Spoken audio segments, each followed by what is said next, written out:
Assalamualaikum.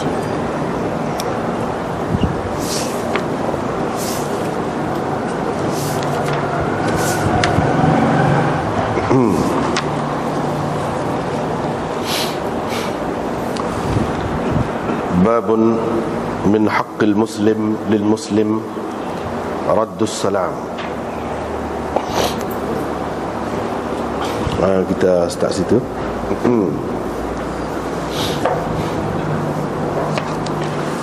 Dan baru ni sudah baca dah.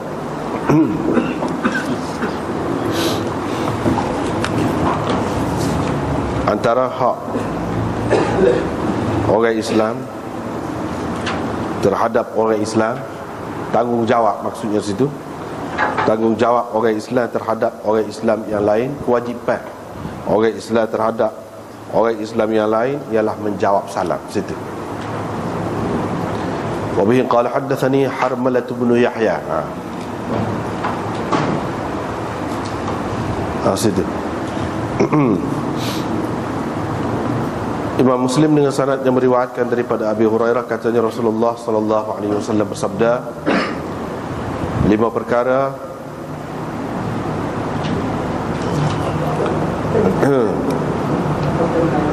merupakan hak orang Islam terhadap saudaranya, iaitu raddus salam. Ataupun maksud dia tu serupa dengan hak dalam tajuk tu. 5 perkara merupakan tanggungjawab orang Islam terhadap orang Islam yang lain. Itu lebih tepat kan? Kalau mengikut lafaz dia tu seperti tadi. Tapi makna dia nya sebuah kemudian, iaitu menjawab salam. Tashmitul atis, mentashmitkan orang yang bersin, yakni apabila dia kata alhamdulillah. Yang ketiga ialah ijabatud da'wah, iaitu menerima jemputan. Yang keempat ialah iyadatul marid, menziarahi orang sakit. Yang kelima ialah ittiba' al-janaiz, mengiringi orang mati. Qala Abdul Razak, Ma'mar memursalkan hadis ini daripada Zuhri, dan ada ketikanya dia memusnadkannya daripada Ibn al-Musayyab daripada Abi Hurairah. Jadi ada yang diriwayatkan secara mursal dan ada juga yang diriwayatkan secara marfu' dan musnad. Yang ini lengkap sanadnya itu. Riwayat yang kedua daripada Abi Hurairah bahawa Rasulullah sallallahu alaihi wasallam bersabda,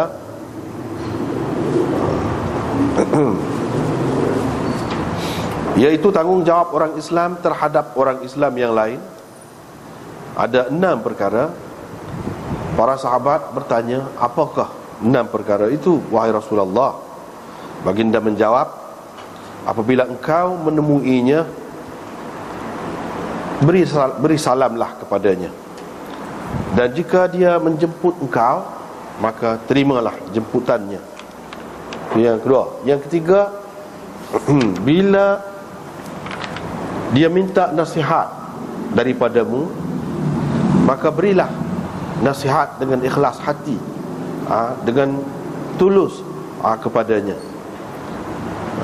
Yang keempat, apabila dia bersin, dia mengucapkan alhamdulillah, dia memuji Allah setelah bersin, fashammithu, maka tashmitkanlah dia, yakni kata yarhamukallah, itu tashmit, semoga Allah merahmatimu. Wa idza marida fa'udhu. Yang kelima, apabila dia sakit atau kalau dia sakit, engkau melawat dia. Dan kalau dia mati, fattabi'hu, maka iringilah dia, turutlah jenazah dia tu pergi ke kubur. Itu tajuk ni. Sebenarnya sudah pun tajuk ni dibincangkan dulu dalam Kitabul Libas dulu. Ada ni. Sudah dibincangkan di sana. Ini termasuk dalam tanggungjawab. Ini tanggungjawab orang Islam terhadap orang Islam yang lain. Dan hak ni sudah pun dibincangkan dalam Kitabul Libas dulu. Baik, kita masuk kepada tajuk baru, Babun Nahyi an ibtida'i ahli kitab bis salam wa kaifa yuraddu alaihim ataupun yaruddu alaihim.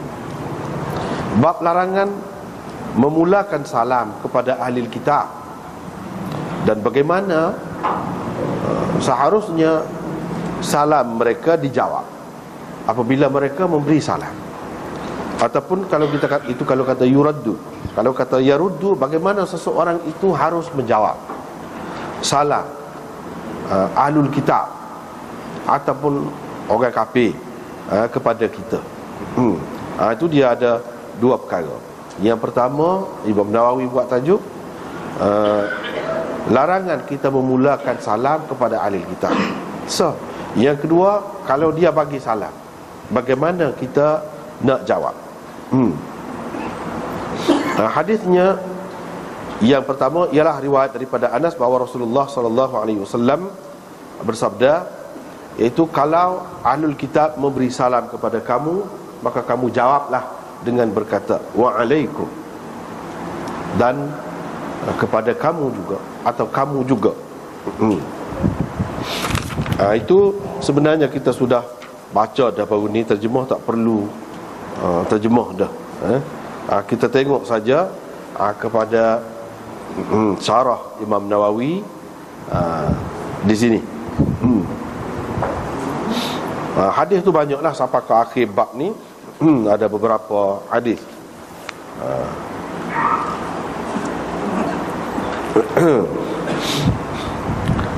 Kalau kita tengok syarah dia tu, mungkin tak serupa lah kitab tu kan.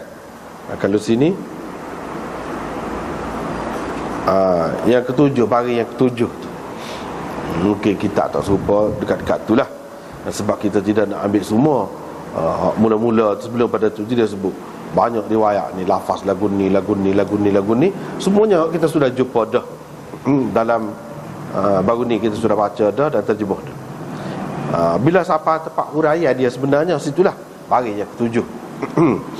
Dia kata ulama sepakat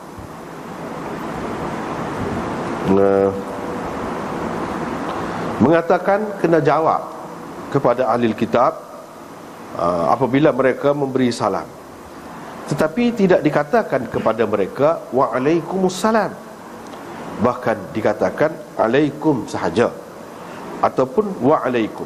Dari segi jawab tu jawab, tapi bukan supaya kita jawab sama kita wa'alaikumussalam, tidak.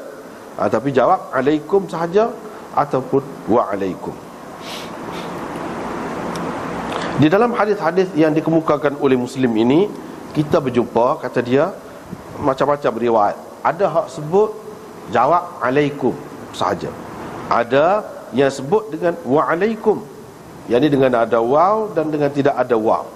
Kebanyakan riwayatnya ialah dengan ada waw, kata dia, bi'ithbatiha, dengan ada waw.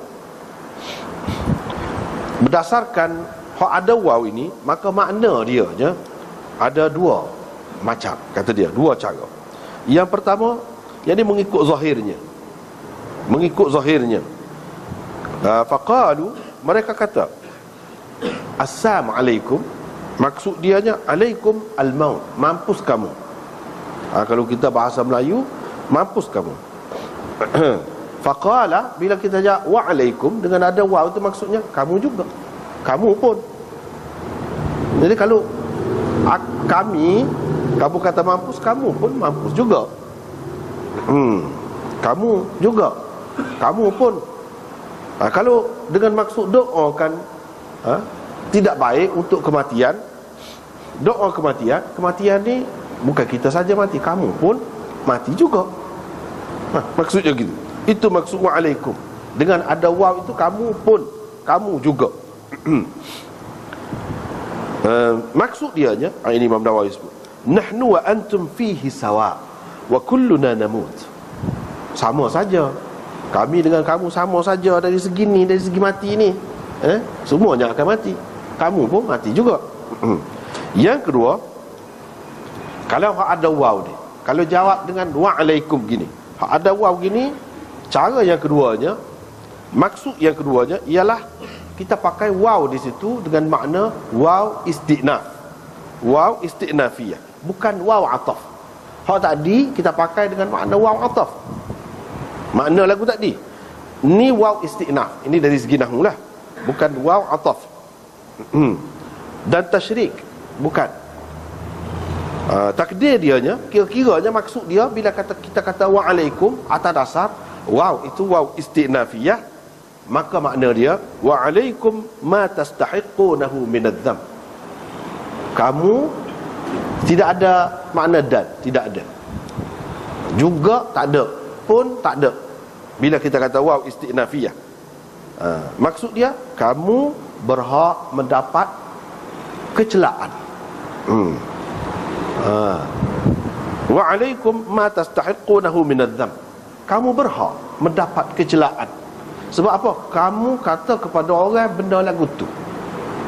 Sebenarnya kamu yang berhak mendapat kecelaan itu.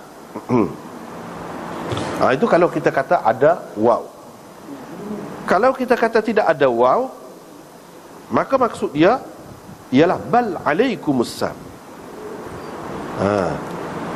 Dia kata assalamualaikum, alaikum. Tak ada waw. Tak ada waw dengan maksud bahkan kamulah. Dia kata kamu mampus, kamulah. Kamulah. Gitu maksudnya.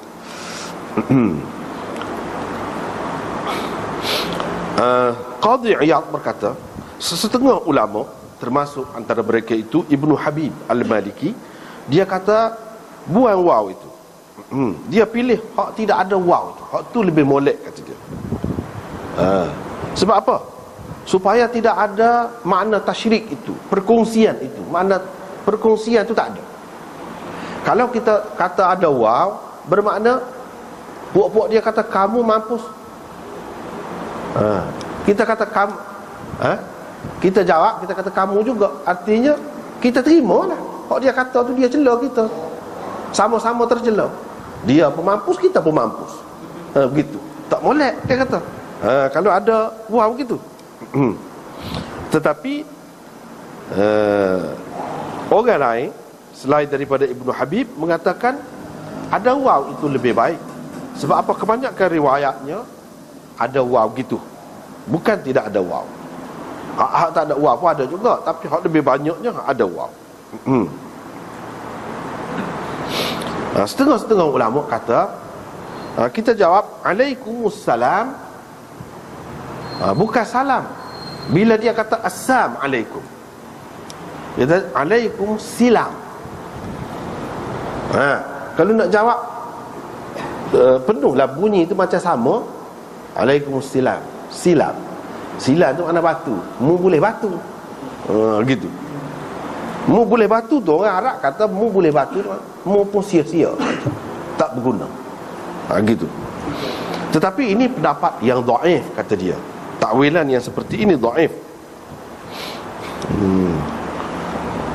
Khattabi berkata kebanyakan muhaddithin meriwayatkan hadis ini dengan ada waw, wa'alaikum gitu.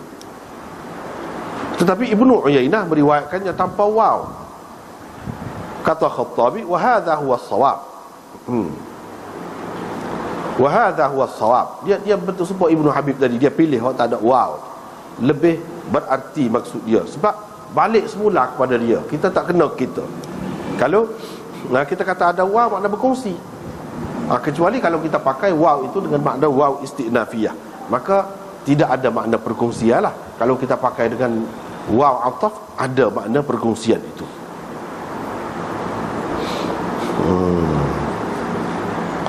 Kedua-duanya ke mana-mana pun nak pakai hak tu ni pun boleh, sebab riwayatnya ada. Dengan ada waw pun ada, dengan tidak ada waw pun ada.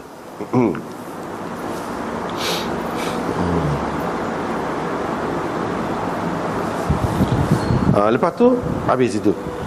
Dia sebut pula, ulama berbeza pendapat tentang jawab salam kepada orang kafir dan memulakan memberi salam kepada mereka. Mengikut mazhab kita, yang ni kata Imam Nawawi, mazhab kita tu maksudnya mazhab Syafi'i lah, haram memulakan salam kepada mereka. Tetapi wajib menjawab salam kepada mereka.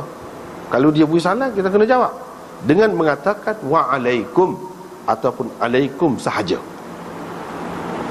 Dalil kita bahawa tak boleh kita memulakan salam kepada dia tu ialah sabda Nabi sallallahu alaihi wasallam, la tabda'ul yahud walan nasara bis salam. Jangan kamu mulakan memberi salam kepada orang Yahudi dan orang Nasara. Nabi tak beri mula. Hak jawab tu dia ada jawab, dia sendiri ada jawab. Hak kita sudah baca dah lah baru ni. Ni dalam bab ni ada jawab alaikum wa alaikum, gitu ada. Jawab tu ada. Tapi hak dia larang ada.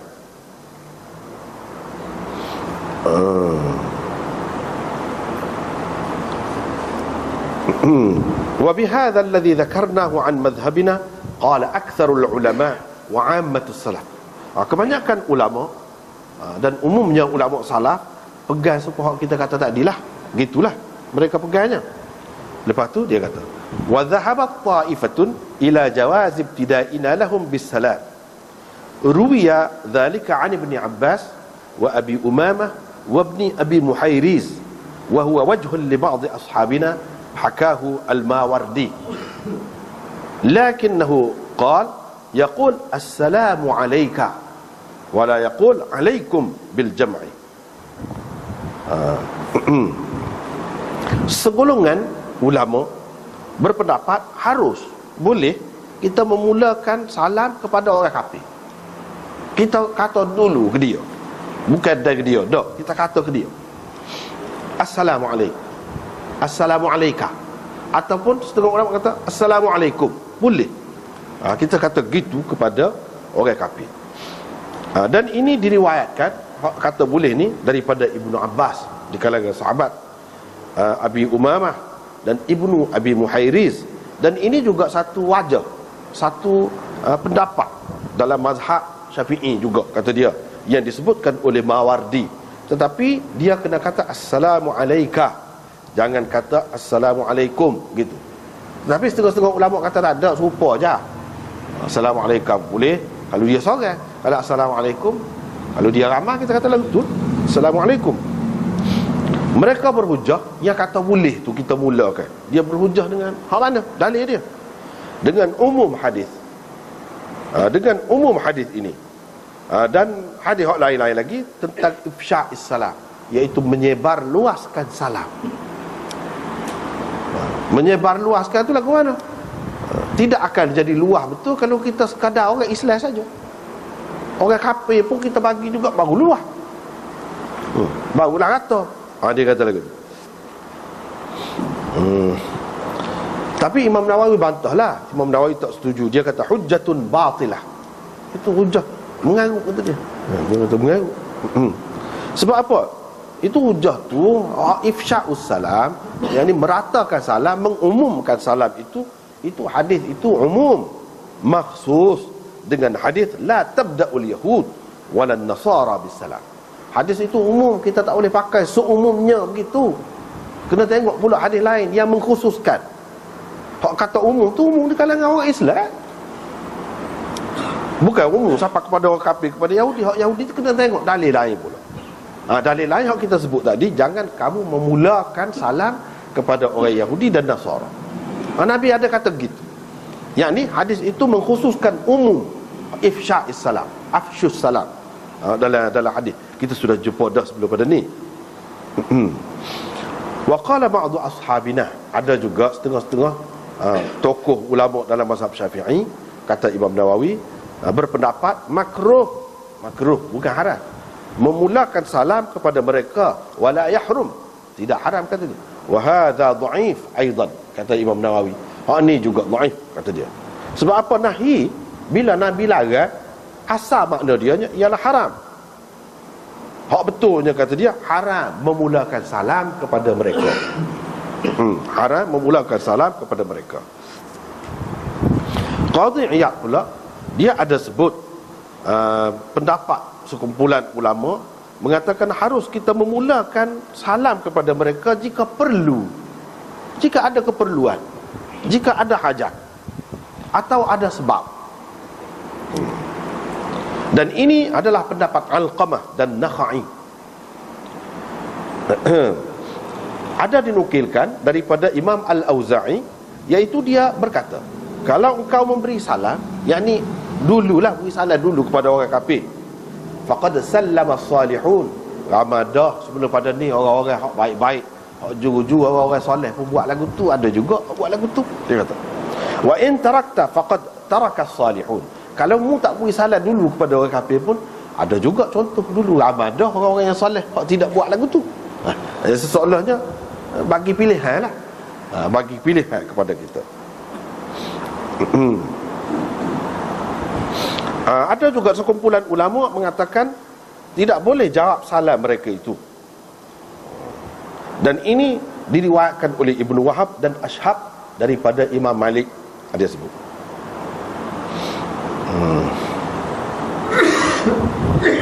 Lepas tu kita baca dulu hadis ni.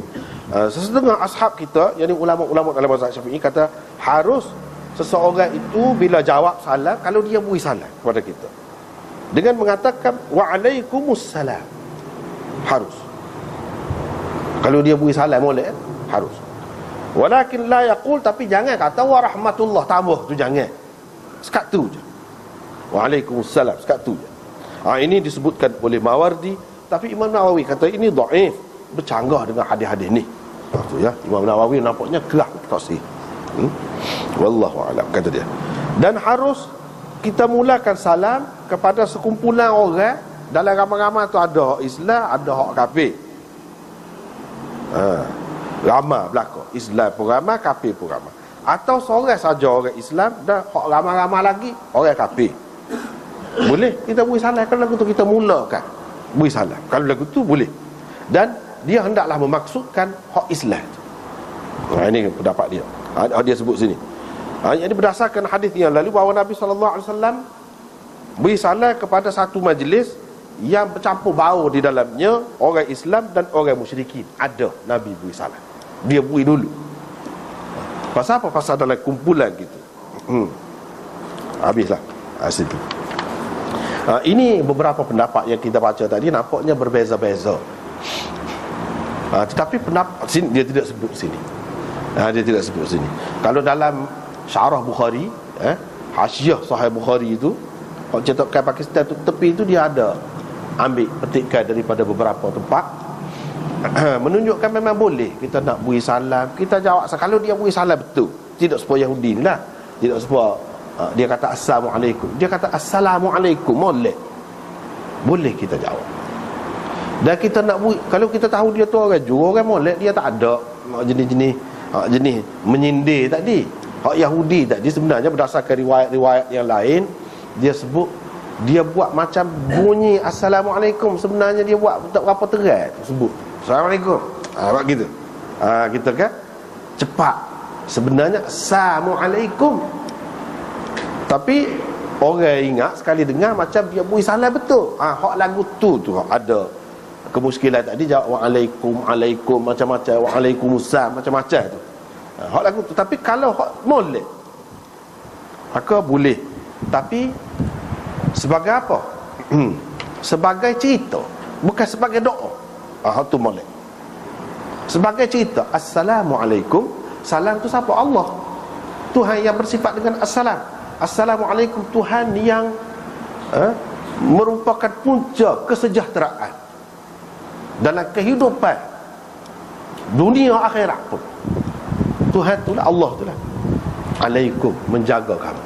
Kita semua ni Islam kafir pun yang duduk selamat, yang sejahtera ni buatan Tuhan yang sifatnya assalam, itulah jaganya. Itu cerita, sebagai cerita. Dan kalau dia faham, memang betul, Tuhan assalam itulah yang jaga manusia ni, yang jaga segala-galanya jadi selamat, jadi aman damai. Tuhan tu. Kita royak tu ke dia. Satu. Yang kedua, dengan makna doa juga. Tapi doa tu, doa kita niat. Sejahtera manusia ni apabila dia Islam. Assalamualaikum. Tuhan yang memberikan kesejahteraan itu, kita minta dia beri kepada orang kafir kesejahteraan dunia akhirat. Bukan kesejahteraan dunia saja. Nak boleh kesejahteraan dunia akhirat, dia kena Islam orang tu, hak kafir tu. Dan kita boleh doa untuk orang kafir biar dia masuk Islam, apa tak boleh? Biar Tuhan beri petunjuk kepada dia. Dengan sifat Tuhan As-Salam tadi, boleh menyempurnakan selamat kepada dia dunia akhirat. Boleh kita doa lagu tu, dengan niat gitu. Bukan sebagai orang Islam yang memang sudah ada jaminan dah. Bila kita kata Assalamualaikum, memang maklum dah, berdasar Quran dan hadis sudah ada jaminan selamat daripada Allah itu dunia akhirat. Memang gitu dah. Orang kafir tidak ada jaminan. Tapi kalau dia jadi Islam, terjamin jugalah. Dengan lagu tu tak apa. Begitu juga sebaliknya, kalau dia beri salat, dia tu nampak nak baik ramai kan. Di kalangan masyarakat kita ni ramai hak lagu tu pasal dia memang kecek dengan orang-orang Islam ni. Assalamualaikum. Kita jawab boleh. Hak saat ni, hak dalam hadis-hadis ni, hak jawab alaika ka alaikum ka alaikumussalam ka, ini kepada orang yang berniat jahat, tidak ada maksud baik. Tapi kalau ada maksud baik, Assalamualaikum, dia tahu itu ucapan orang Islam, kita jawab kepada dia Waalaikumsalam. Assalamualaikum, Waalaikumsalam, dengan maksud tadi, dua maksud tadi. Itu boleh. Sama ada sebagai cerita hakikat yang kita percaya, orang Islam percaya, memanglah segala keselamatan manusia, alam ini dan alam ini ialah daripada Allah, dengan kurnia Allah. Kita cerita tu, cerita keyakinan kita. Yang kedua dengan makna doa seperti tadi, boleh. Kalau lagu tu. Kalau tidak nak lagu tu, sebab apa? Orang kafir bukan semuanya suka. Bukan semua suka. Kalau dia kata begitu kepada kita, artinya tak apa kalau kita balas gitu. Sebab dia pun sama ada dia secara gurau ke, nak mesra ke, tak percayalah tu. Tapi bukan semua orang kafir suka. Ada juga yang tak suka kita doa dia masuk Islam. Kalau kita kata Assalamualaikum, sesoalnya kita doa. Jadi kalau masing mulut berkat kita jadi masuk Islam, dia tak suka. Dia tak suka kita kata gitu ke dia, sebab dia tak masuk Islam. Kalau kita kata gitu, macam kita menyakiti dia. Hak lagu tu tak usah guna hak lain. Selamat pagi, selamat petang, selamat maju jaya, kau ikutlah. Salam sejahtera kau. Tu kita guna hak tu. Boleh untuk orang kafir, tak apa. Tak guna Assalamualaikum. Sebab apa? Kita naknya dengan orang kafir ni adab tu, akhlak kita orang Islam ni biar boleh dia tertarik dengan kita. Gapo dia yang dia tidak suka, kita jangan guna. Tapi kalau dia guna kepada kita Assalamualaikum, kira-kiranya tak apalah kalau kita kata kepada dia. Tapi kalau dia tak suka, tak sah. Tak sah. Hak naknya kalau kita baik dengan dia, kita doa dengan Allah SWT biar bagi hidayah, tunjuk kepada dia. Allahumma hadi qaumi fa innahum la ya'lamun. Ya Allah, berilah petunjuk kepada kaumku. Itu Nabi doa tu untuk orang kafir tu, orang tidak Islam, tapi doa hidayah, doa biar masuk Islam. Hak lagu tu tak apa. Kalau nak pakai hak ni, tak sah, guna hak lain. Payah kita nak tahu lah, mungkin dia serah hati kau kan, payah guna hak lain tu. Salam sejahtera apa-apa kau ikutlah. Tetapi kalaulah dia tahu sebenarnya, maka dia akan lebih suka salam kita ni, sebab salam kita ni lebih berarti, lebih luas makna dia daripada salam sejahtera saja gitu. Salam sejahtera tu daripada kita kata saja gitu kan. Yang nak memberi salam tu sejahtera tu siapa? Hak sebenarnya Allah. Tu dia hak lebih kita ni. Dekat sekadar nak kata saja. Jadi gapo? Tak ada kesan keberkatan tu. Keberkatan tu ada pada lafaz assalam tu. Sebab ada makna doa situ, bukan kata saja nak apa ni, nak menyatakan kemesraan gitu saja, tidak. Dengan sebab itu kalau dia faham, dia akan lebih suka hak ni. Tetapi oleh kerana bukan semua orang kafir itu suka, adalah lebih baik kita tak usah guna hak ni. Tak usah guna hak lain. Hak lain tak apa. kita boleh ucapkan selamat hari raya kau kepada dia, tak apa, boleh. Itulah masalah salam kepada ahli kitab ini. Dan assalam itu sebut nama Tuhan juga tu. Orang kafir nak sebut assalam, boleh ke tidak? Sebut nama Allah tu lah. Allah lain, assalam. Bagi kita assalam tu Allah tu lah, tak ada orang lain dah. Tetapi assalam itu lebih luas lagi.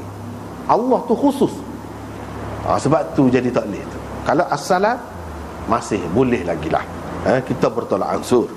Tapi kalau Allah, itu seperti kita sudah bincang dah lah. Tak apalah. Dan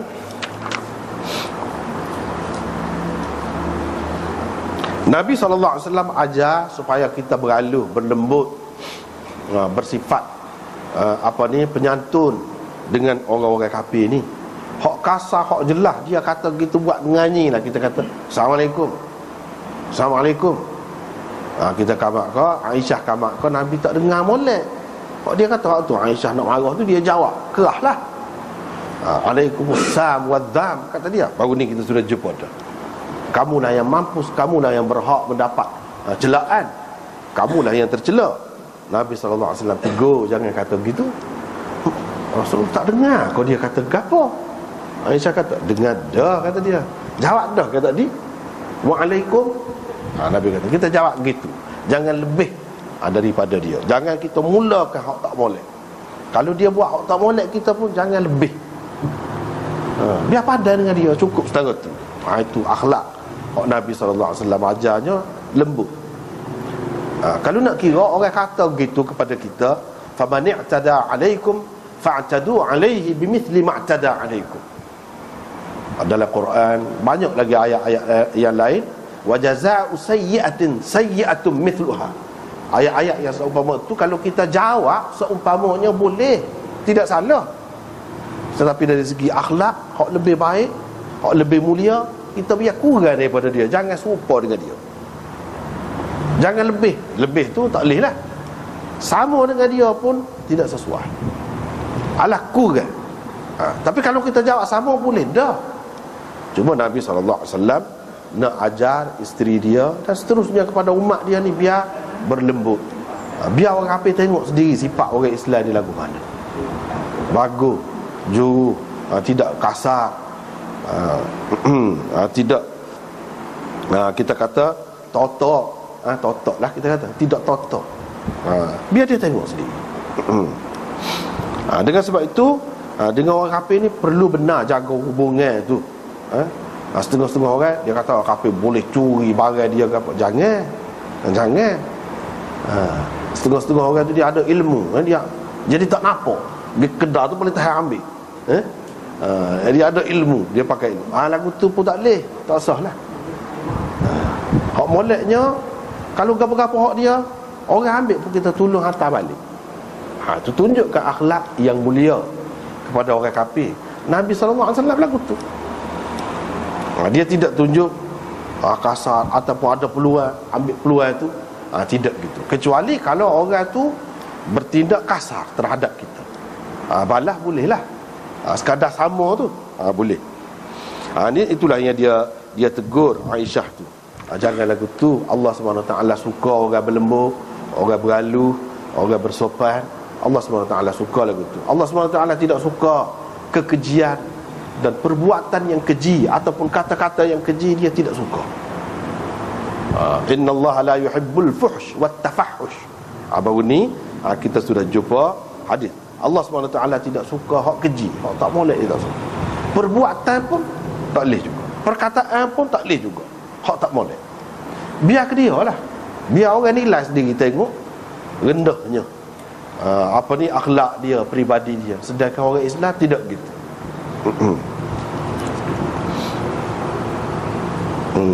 Dan ada hadis baru ni kita jumpa, iaitu duduk mana, iaitu Nabi SAW kata ni di hujung bab ni, fa idza laqitum ahadahum fi tariqin fattarruhu ila adyaqihi. Bila kamu jumpa dengan mereka, inilah kebanyakan ahli pekor, setengah-setengah orang yang dia ambil selapis gitu, dia pakai lagu mana? Ni kafir zimmi. Sebab itu dalam kitab-kitab pekor pun ada. Jangan dipakai lagu tu. Kitab pekor ni banyak perkara lagi. Benda hak kena tapis je. Iaitu kalau kita berjemu dengan orang kafir nak lalu kita kena desak dia pergi alah ke tempat yang paling sepi. Dalam kitab pekor dia sebut biar jatuh parit pun tak apa lagi. Lagu tu. Itu cara ganas tu. Cara kasar tu. Dan tidak sesuai dengan hadis hak tadi. Dia kata Tuhan suka berlembut, bergaluh dengan orang yang kasar dengan kita pun. Hak ni nampak lagu lain. Dengan sebab itu ulama-ulama kata hak ni maksud dianya jangan kita apabila dia lalu kita terlalu hormat kepada dia. Terlalu hormat sehingga kita bui jalan sampai kita tu ke tepi. Kerana hormat kita bangun kepada dia. Jangan lagu tu. Mana sekadarnya lah. Sekadarnya. Sebab itulah Imam Nawawi pun kata dia kata jangan sampai jatuh dalam parit gapo tu, ataupun rapak ke dinding kita himpit dia tu. Tidak suruh gitu. Tidak suruh gitu. Hak ni maknanya kita tak usah cara ke dia, tak usah herak ke dia, tak usah duk muliakan sangat, hormat ke dia tu sangat. Gitu. Yang ni kepada orang-orang hak lagu ni lah. Kepada orang kafir hak perangai dia lagu ni. Dan dia ada latar belakang hak ni. Ada latar belakang. Yang ni puak-puak Yahudi ni, ahlul kitab. Bukan kepada semua orang kafir. Terutamanya ahlul zimmi hak ni pun ahlul zimmi juga. Tapi kalau ahlul zimmi tu yang kita tahu, ada banyak kali dia mungkir janji, banyak kali dia bertindak menolong orang-orang kafir lain untuk serang Madinah. Hak lagu ni cara nak ajar dia biar dia tahu, kita tahu cerita dia. Dengan tindakan kita tu dia akan faham, dia akan tahu kita tidak suka dengan dia perangai lagu tu. Tetapi kalau orang kafir tu molek-molek tak ada gapo-gapo, kita tak boleh buat lagu tu. Kalau dia pun selalu hormat kepada kita, kita pun kena hormat. Itu cara orang Islam. Tak boleh pakai hadis ni mengikut zahir dia. Hak ni ada latar belakang dia. Bukan dalam semua keadaan, bukan dengan semua orang kafir. Tidak begitu. Orang kafir hak bersikap begitu dengan kita tak apa.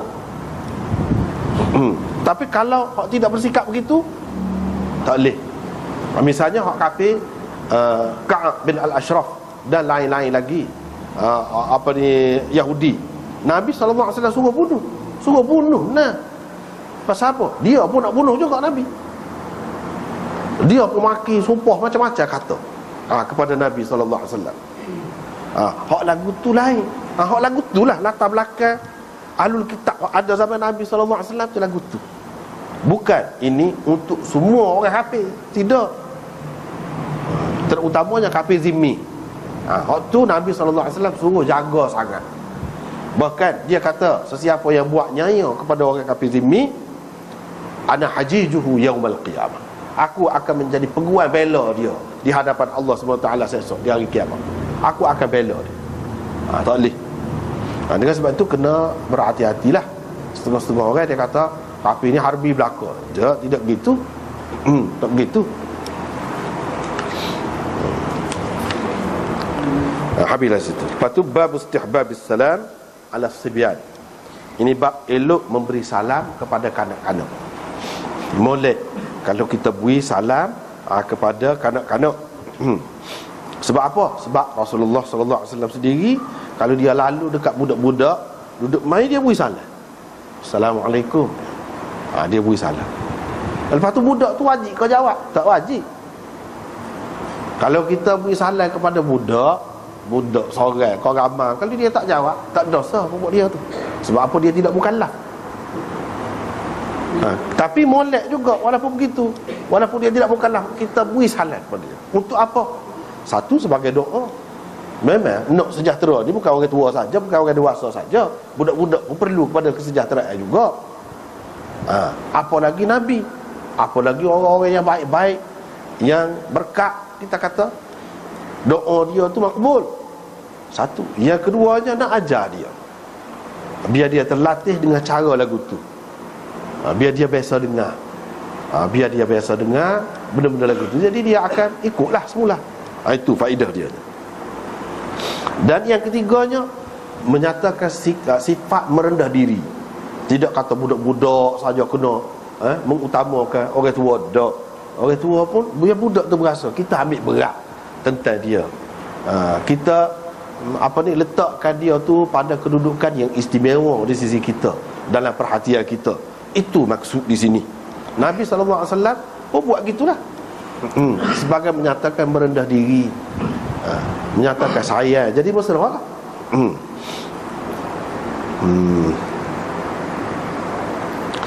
Lepas tu riwayat daripada Sayyar, kata dia, saya berjalan dengan Thabit Al-Bunani. Dianya bila lalu dekat budak-budak, dia beri salam kepada mereka. Dia royak, dia kata Thabit royak. Dia kata dulu dia semasa dengan Anas.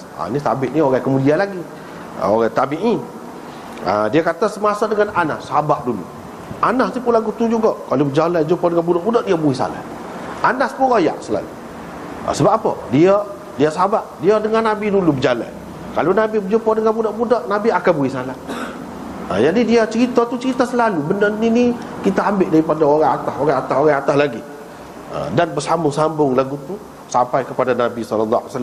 Bukan ngada-ngada kita mana-mana, kita tidak. Tapi Nabi SAW yang ajar begitu.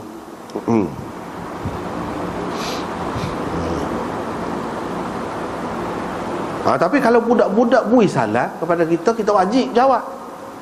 Kalau tak jawab, dosa. Kalau orang tua beri salam kepada budak, dia tak jawab, tak dosa dia, sebab dia tidak mukallaf.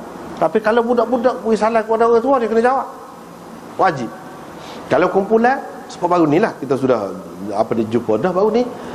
Kalau kumpulan, seorang kena jawab sekurang-kurang. Dia kena jawab tu biar dengar, jangan tak dengar. Biar orang yang memberi salam tu dengar. Tak dengar, tak jadi, tak lepas. Dia panggil fardu kifayah. Fardu kifayah. Kalau tak jawab belakang, dosa belakang. Kalau jawab seorang, pada dah. Kalau jawab semua, kau boleh. Kalau jawab semua, kau boleh.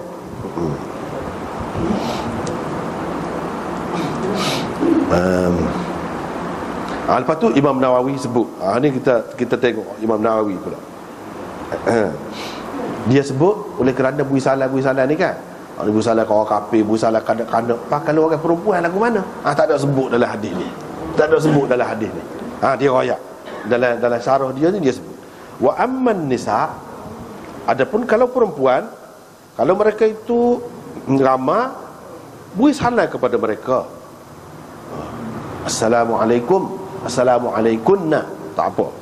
Kalau kita payah, tak kerti bahasa Arab ni nak, Assalamualaikum, tak apa dah. Baru ni kita sebut dah tu. Kalau dia seorang,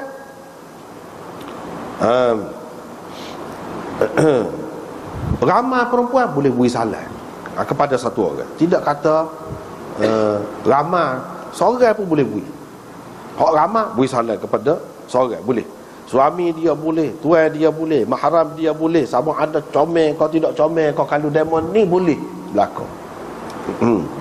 Adapun kalau orang asing, sungguh sakak lah, hak boleh menikah, sah nikah. Kalau perempuan tu tua, la tushtaha, tidak diingini lagi, maka elok beri salam juga pada dia. Elok beri salam. Dan elok juga perempuan tu, kalau dia jumpa dengan lelaki, dia nak beri salam dulu kepada orang lelaki pun boleh juga. Dan mana-mana lah, kalau beri salam dulu, hak kena beri salam tu dia wajib jawab salam. Tidak kata wajib jawab ni kalau sama lelaki, dah. Perempuan pun lagu tu juga. Tapi kalau dia tu muda, perempuan tu muda, ataupun orang tua dah tapi diingini lagi, ataupun sama tua kau misalnya, kita kata boleh jadi adalah keadaan tu, tak boleh beri salam kepada dia orang lain suku sakat, tak payah beri salam, tak apa. Tidak jadi sombong tak beri salam, tak, kita tak boleh kata lagu tu. Dan perempuan tu pun tak payah beri salam kepada lelaki. Kalau dia beri salam pun sekiranya dia tak jawab pun tak ada apa, tak dosa. Tak ada dosa. Dan kita tak boleh kata sombong, tak boleh. Bukan sekadar tak salah ni, jabat tangan ni saja, tak. Bui salah lagu tu pun tak boleh. Kalau dia tak jawab, tak apa, dia tak dosa. Gitu. Tapi kena tengok juga keadaan kan. Kena tengok juga. Ni pandai-pandai lah kita sendiri lebih tahu sebenarnya keadaannya. Niat tu molek ke tidak molek masing-masing tu tahulah. Kalau pergi ke rumah orang beri salam, jawablah. Tak tahu siapa dia tu. Tak tahu siapa dia lagi. Ni kalau tahu jelas dah. Dan terutama kalau kita nampak mungkin timbul fitnah ke apa ke. Sebab mula-mula dia beri salam dulu. Lepas tu kat tanya sepatah pula. Lepas tu kat panjang lagi jadi lagu lain pula. Sebab tu moleknya tak sah. Tapi kalau tak ada fitnah, tak apa, serupa je. Kalau tak ada fitnah, serupa je.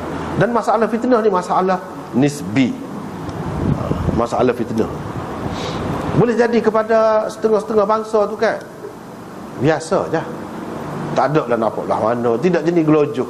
Misalnya dalam masyarakat kita kan gitu-gitu je. Tapi setengah-setengah masyarakat tu tidak gitu. Tengok orang kata nak kata ke bawah. Takut orang perempuan. Tapi kita tidak gitu kan dalam masyarakat kita ni. Sebab tu dia bergantung kepada keadaan juga. Bergantung kepada keadaan juga. Tidak kata secara mutlak tak boleh ni. Ni semua ni bergantung kepada keadaan. Kalau kawan terpaksa kerja sekali, dia sana jawab sana lah. Gitulah. Cuma kena jagalah batas-batas dia tu, jagalah. Jangan lebih daripada tu. Jangan melarat ke lain. Sekadar beri salah, jawab salah tu tak apa lagi. Pergi ke hospital melawat, salah. Sebab masa tu dia perlu pada kesejahteraan dia, sakit tu perlulah kita beri salah pada dia, suasana tu. Lepas tu orang sekeliling ramai apa fitnahnya. Tengoklah keadaan. Keadaan tu kita tahu sesuai atau tidak sesuai.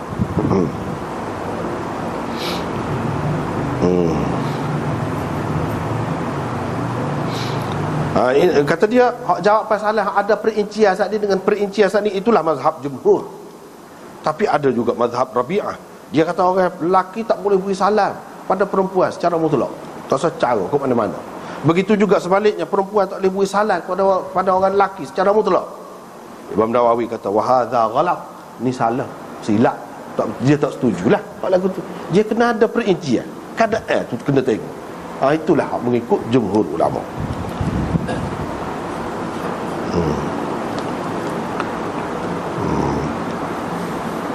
Lepas tu kita pergi kepada bab keharusan menganggap atau menentukan keizinan dengan mengangkat hijab, langsir, tabir ataupun lain-lain alamat. Boleh kita buat lagu tu. Lepas tu Imam Muslim buat mari hadis Ibnu Mas'ud. Ibnu Mas'ud kata Rasulullah sallallahu alaihi wasallam berkata kepadaku, idnuka alayya an yurfa'al hijab wa an tastami'a siwadi hatta anhaq. Keizinanku kepadamu untuk masuk menemuiku, kata Nabi, ialah diangkat langsir ataupun hijab. Kalau mari rumah gak, kalau langsir tu akad dah ataupun apa ni dia ketepikan, kita kata selok langsir tu, macam aku benar kamu masuk, betul masuk. Tak payah tanya dah pula, minta izin dah pula. Setelah orang buat gitu tak perlu. Tak ada dah tu. Bila kita maklum dengan cara tadi, misalnya kita kata marilah, telefon dah nak orang, marilah. Kita tak ada apa, marilah, sedia dah ni. Lepas tu kita pun buka pintu. Lagu tu dia boleh masuk selalu tu. Sebab bukan tahu dah. Buka pintu tu tanda kita benar dah tu. Tidak semesti sakut langsir. Sakut langsir tu contoh saja. Hak berlaku kepada Nabi ni dalam bentuk lain-lain. Kalau ada tanda, kita benarkan, ikutlah gapo-gapo pun. Kita benarkan dia masuk dengan cara buka pintu kau, buka jendela kau, dengan cara apa-apalah, kita pasang lampu kau. Kalau aku pasang lampu tu boleh masuk dah. Misalnya dia royak dah, tak apa. Kalau sudah maklum dah. Kalau tak pasal lapu jangan. Kalau pasal lapu boleh. Kalau dia sudah royak dah gitu, beberapa kali pun tak apa. Gitulah. Nabi SAW kata gitu kepada Ibnu Mas'ud. Yang ni maklum dah. Kalau mari tak payah minta izin dah lah. Tak payah bui salah lah. Boleh jadi duduk jauh, boleh jadi duduk mana-mana dalam kau, boleh jadi duduk di bilik air kau, jadi susah. Kira-kiranya kalau sudah akad gitu tu, kira bersedia dah orang dalam rumah ni, bersedia dah. Boleh masuk lah. Masuk tu setakat mana hak boleh dah maksudnya. Bukanlah masuk sampai ke dalam bilik tidur. Waktu tu bak lain pula.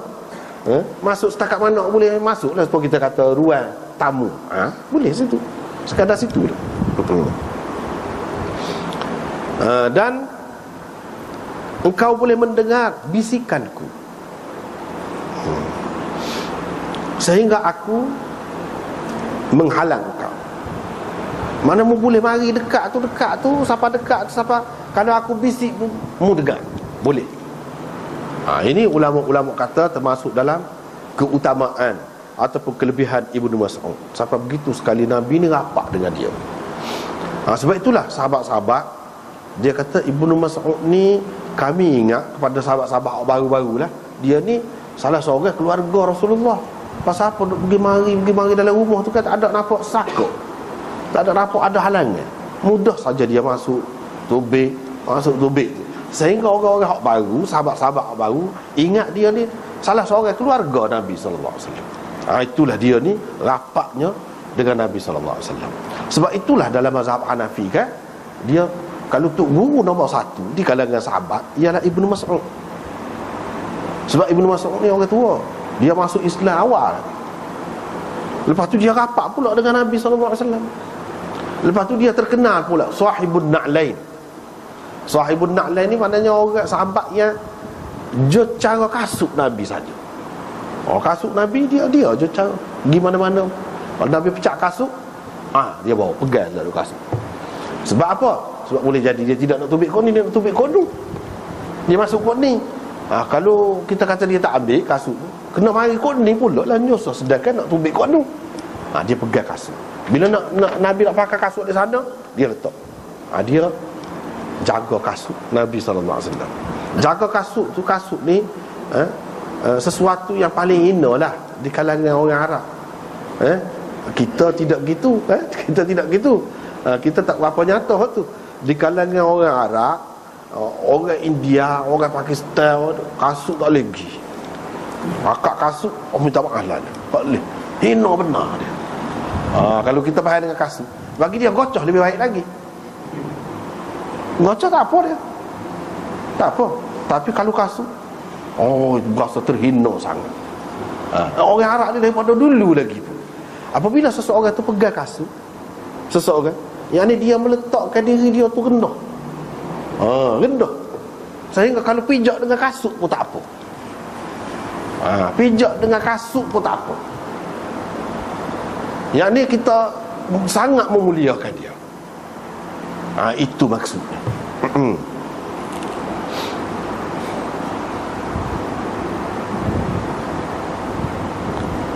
Dia adalah apa ni, budaya gitu kan. Macam dalam bahasa kita pun ada juga, ke bawah duli kita kata. Duli tu apa? Bawah debu tapak kasut lah maksudnya. Mana dia? Satu lagi duli ni orang panggil apa dia ni? Orang akak zaman itu tandu. Tandu orang panggil.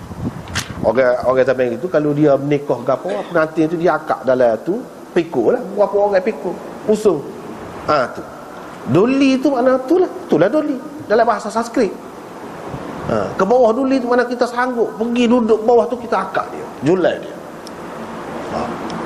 Mana kita anggap kita ni hina dia, kita sangat memuliakan dia. Gitulah. Kalau kita kata dengan makna debu tapak kasut pun lagu tu je. Kita ke bawah dulu, mana kita sanggup pergi duduk bawah tapak kasut dia. Kita menghina. Dia ada juga, tapi kita tak apa faham. Sebab dalam penggunaannya, bila kita nak menghina orang, kita tidak ambil kasut, pecah kasut nak bahas dah. Jadi hilang gitu cerita tu. Padahal sebenarnya ke bawah dulu itu makna gitu dah. Mana gitu dah. Kita memuliakan sangat dia, sehingga kalau kita pergi ke bawah, tunduk ke bawah nak akak dia pun kita sanggup. Gitu maksudnya. Dia ada juga waktu tu. Tak apalah. Itu kelebihan Ibnu Mas'ud. Dan izin-izin ni tidak semesti dalam bentuk masuklah, bolehlah masuk, tak mesti gitu. Kalau ada tanda-tanda kebenaran sudah cukup. Tanda-tanda tu dimaklumi, memberi makna kebenaran, cukuplah, ikutlah, gapo-gapo pun. Tidak semesti dengan perkataan kata masuklah, tak mesti. Supaya kalau kita learn ni kan, kereta tu tuan rumah tu tak tahu duk mana, duk rumah besar, dalam tu. Bila kita duduk luar tu, pagar tu pun dia semua automatik belakang. Bila dia pecek suhi dia terbuka tu, mana dia syarat lah tu, izin lah tu masuk lah. Faham gitu, tidak mati. Kalau nak lawan, pagar benar lah tu. Dalam rumah batu besar pula duduk di ujung tu, nak minta izin. Jadi minta izin ni, kebenaran ni dia bergantung kepada keadaan. Seperti ni lah. Kalau kita pergi di pagar, itu pun terbuka, masuklah tu. Kebenaran dah tu, tak payah kecek. Supermarket pun banyak kan, dia penyekat tu, ada penyekat tu kan. Bila buka tu, nak suruh kita masuk dah tu, tak payah pergi tanya. Itu isyarat tu sudah cukup dah sebenarnya dalam bab izin ni. Cuma kira izin dah tu. Kira izin tu. Tidak nanti kena ucapkan dengan perkataan, tidak mesti gitu. Ini bergantung kepada keadaan, tengok tepatlah. Habis itu. Seterusnya, ibahatil khuruj lin nisa liqada'il hajah. Keharusan keluar untuk orang-orang perempuan untuk menunaikan hajat manusia, keperluan manusia.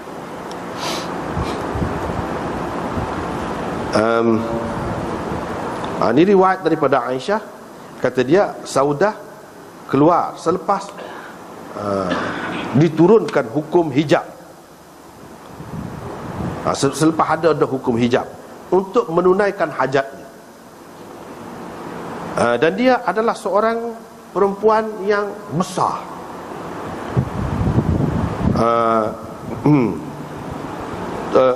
Tafra'un nisa jisman, tubuhnya itu melebihi orang-orang perempuan yang lain. Dari segi besar dan tinggi dia tu lebih daripada orang lain.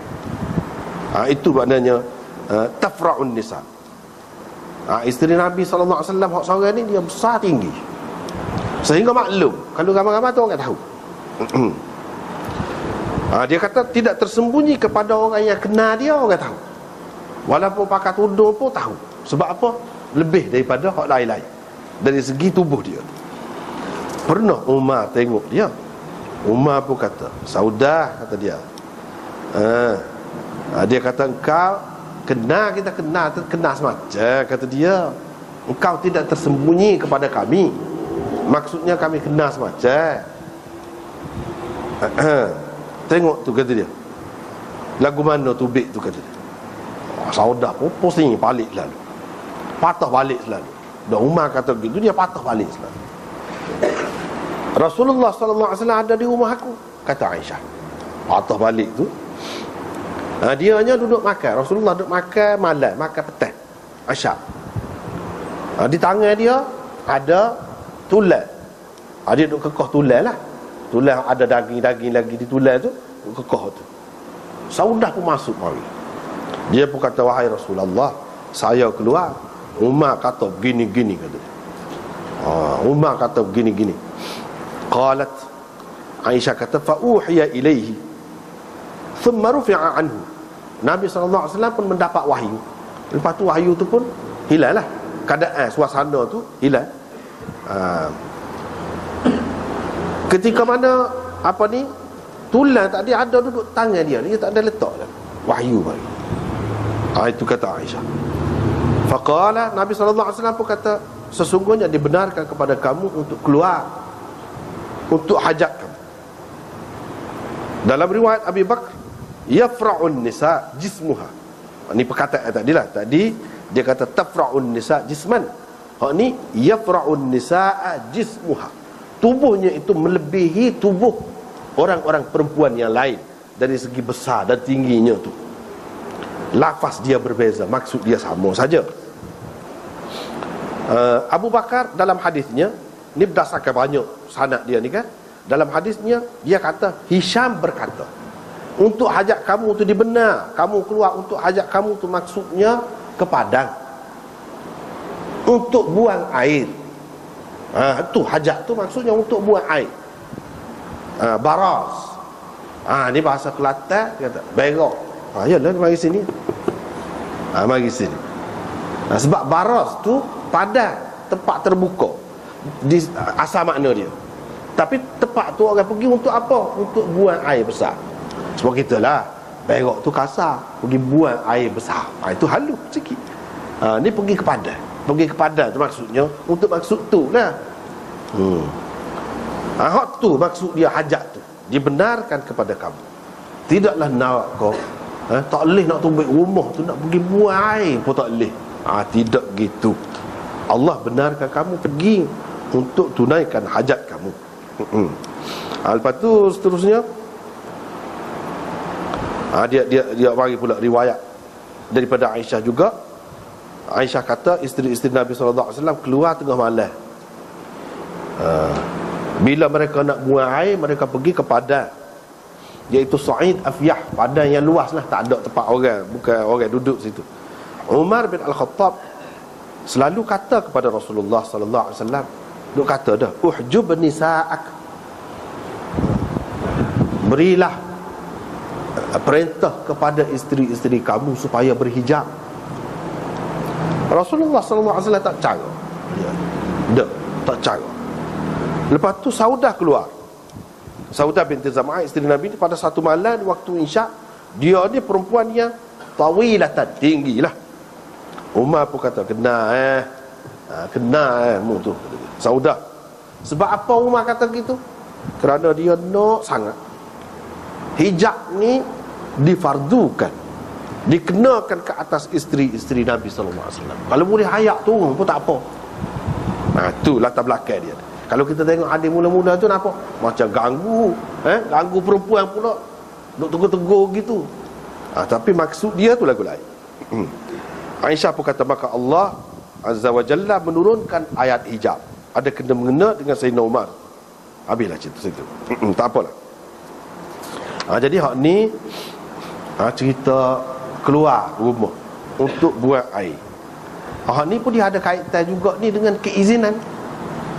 Ada kaitan juga. Perempuan nak keluar rumah, anak-anak nak keluar rumah, dan sebagainya lah. Dia ada kena-mengena juga dengan bab keizinan. Ini dalam bab isti'zan. Salam itu pun satu bentuk minta izin juga. Dia nak cerita di sini, perempuan ataupun orang-orang yang perlu dikawal lah, dia nak ke mana-mana, dia tak boleh pergi ikut serah gitu, tak boleh. Dia kena royak dulu.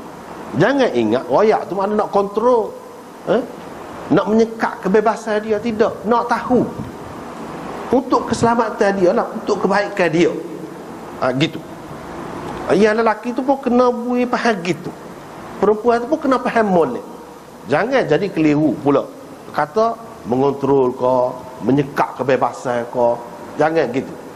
Kalau perempuan, dia kena ingat lelaki ni buat gitu untuk jaga keselamatan dia, untuk kebaikan dia. Baru jadi amal molek. Kalau tidak kan suka buruk kok ni. Lelaki pun janganlah kontrol tu kerana cemburu semata-mata, siapa menyusahkan. Suka buruk, suka bukan. Kadang-kadang yang suka tu telajuk. Itu ada juga perangai orang lelaki kan.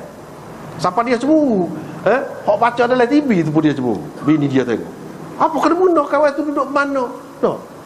Ada juga orang kan, ya bini ni beri tengok, apa dia tu beri tengok berita dia dah. Kau kena kau jap dah tu janganlah lagu tu. Supaya juga ni, kalau dia larang bini, biar bini dia tu faham dia ni untuk kebaikan isteri dia. Jangan bini dia berasa cemburu buta. Jangan berasa gitu. Sebab itu Nabi SAW mula-mula dia benarkan. Selagi tak ada perintah, jangan disegah apa-apa. Takkanlah siapa menyusahkan orang. Perempuan Umar kata lagu tu, dia tak kata enggak. Tak ada perintah lagi. Yang Umar kata begitu apa? Dia takut Nabi SAW dipermain-mainkan oleh orang-orang munafik, orang fitnah, orang macam-macam untuk kebaikan. Dia pun dengan maksud baik belaka. Kalau dengan maksud baik, tak apa. Tidak semesti Nabi ni tidak boleh ditegur. Tak. Nabi tidak ajar lagu tu. Dia pun tegur, tak apa. Dan tidak semesti dia terima. Bila tegur mula-mula tu, supaya ramai-ramai lah, isteri Nabi ni supaya ramai-ramai lah, boleh keluar. Tak ada hijab lagi di peringkat permulaan. Lepas tu hijab biasa. Sayyidina Umar tak puas hati lagi. Dia kalau boleh isteri Nabi ni biar betul-betul terpelihara sungguh. Kita kena faham gitu Sayyidina Umar ni. Jangan kita kira kata apa dia tak percaya kepada Nabi-Nabi tak pandai kok. Tak boleh kita kata gitu. Kita skor buruk pula kepada Sayyidina Umar. Sedangkan maksud dia molek. Kalau lah memang tak boleh, mesti Nabi kata, apa sibuknya aku ni Nabi. Terus kecek lah, mesti dia kata lagu tu. Tapi tidak. Ini menunjukkan benda-benda lagu ni boleh bagi pandangan kepada Nabi pun. Apatah lagi orang lain. Apatah lagi orang lain. Boleh. Dia maksud boleh. Sebab apa? Sebab bukan orang Islam saja ada di situ. Orang kafir, Yahudi, orang munafik, berapa ramai. Nanti nak cari peluang. Kalau timbul fitnah ke apa-apa susah. Nak menepih tu, nak betul keadaan tu, alangkah baiknya kalau isteri Nabi ni lebih lagi daripada orang lain hijabnya. Padahal hijab dah, kalau kita tengok ayat kedua ni, hijab dah ni turun dah ayat hijab ni. Tapi dia nak isteri Nabi ni lebih lagi. Nabi SAW tak benar dalam pada itu. Bahkan Aisyah kata bila dapat wahyu tu, tulai duduk tangan, dia senyap. Lepas pada tu selesai dia kata Allah membenarkan azina, benar, keizinan, ni kebenaran ada. Siapa yang membenarkan isteri Nabi keluar boleh pergi untuk keperluan dia? Allah. Kebenaran ni daripada Allah. Bila kebenaran daripada Allah, kita jangan mana-mana nak kontrol orang, tak sewi keluar rumah sikit abuk, jangan. Untuk hajat ni luar, bukan darurat lain, hajat lain. Darurat ni kalau tak buat mati, itu darurat.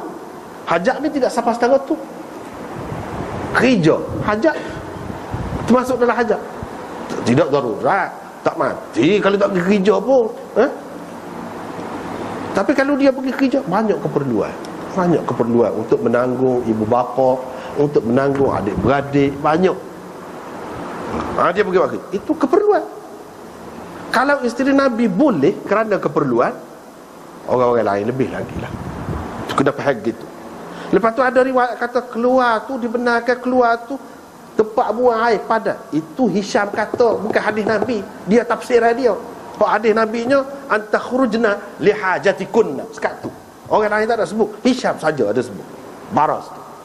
Apa yang kita nak mengikat diri kita dengan tafsiran dia nya? Itu tafsiran dia. Orang lain perawi sekarang mana lagi tak ada sebut lagu tu. Kena pakai hak asal. Itu cara nak faham hadis ni. Dia pendapat dia kata untuk tu. Pasal tak ada keperluan lain. Pergi Mekah. Sahabat isteri Nabi lepas pada Nabi mati pergi macam Mekah. Buat umrah, buat haji, berapa kali masing-masing seorang-seorang. Tu keperluan. Kan nak kira fardu selesai dah sekali dengan Nabi ni, fardu. Tapi tak perlu ke buat ibadat? Perlu. Darurat kau tu? Tak darurat. Tengok dia pergi keluar rumah. Dan untuk keperluan lain lagi boleh. Sayyidina Umar tak boleh, dia takut timbul fitnah. Dia takut timbul fitnah. Di zaman Khulafaur Rasyidun, pok-pok Yahudi tak ada dah di Madinah. Tak ada fitnah. Pok-pok munafik gapo pukul kan. Sebab Nabi suruh keluarkan Yahudi daripada Jaziratul Arab. Di zaman Sayyidina Umar, di zaman Sayyidina Ali, di zaman Sayyidina Uthman, di zaman Sayyidina Muawiyah, sahabat ni, isteri-isteri Nabi ni keluar untuk keperluan mereka, terutamanya untuk buat ibadat. Keperluan. Bukan untuk pergi jambai saja. Dia kata jambai saja. Itu pendapat dia, bukan hadis tu. Hadisnya hak datang tu. Dan dalam riwayat seramai-ramai lagu tu sebut. Kita kena faham antara hajat dan darurat. Hajat ni tidak sampai peringkat darurat, tidak sampai ke situ. Boleh keluar. Lepas tu kita kata tak boleh. Tak boleh.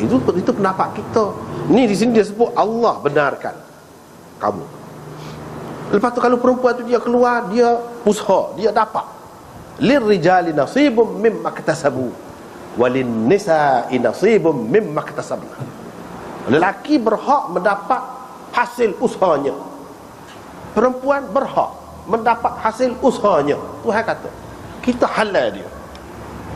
Kalau kita kaya sendiri, kita tanggung dia nak berapa, keperluan keluarga kamu, mak ayah kamu, ayah nak kerja sana, aku tanggung belakang. Tak apa lah gitu. Perempuan pun tak say juga, malas buat kerja, penat buat kerja ni. Tapi kalau tidak begitu, itu termasuk boleh.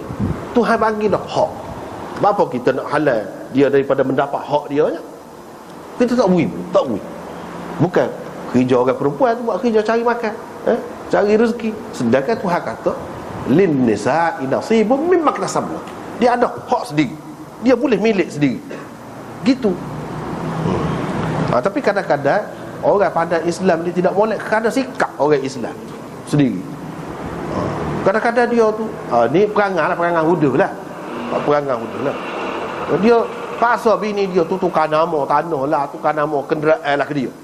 Pasal orang perempuan ni tak boleh milik. Macam-macam lah kalau kita dengar lah dalam masyarakat ni.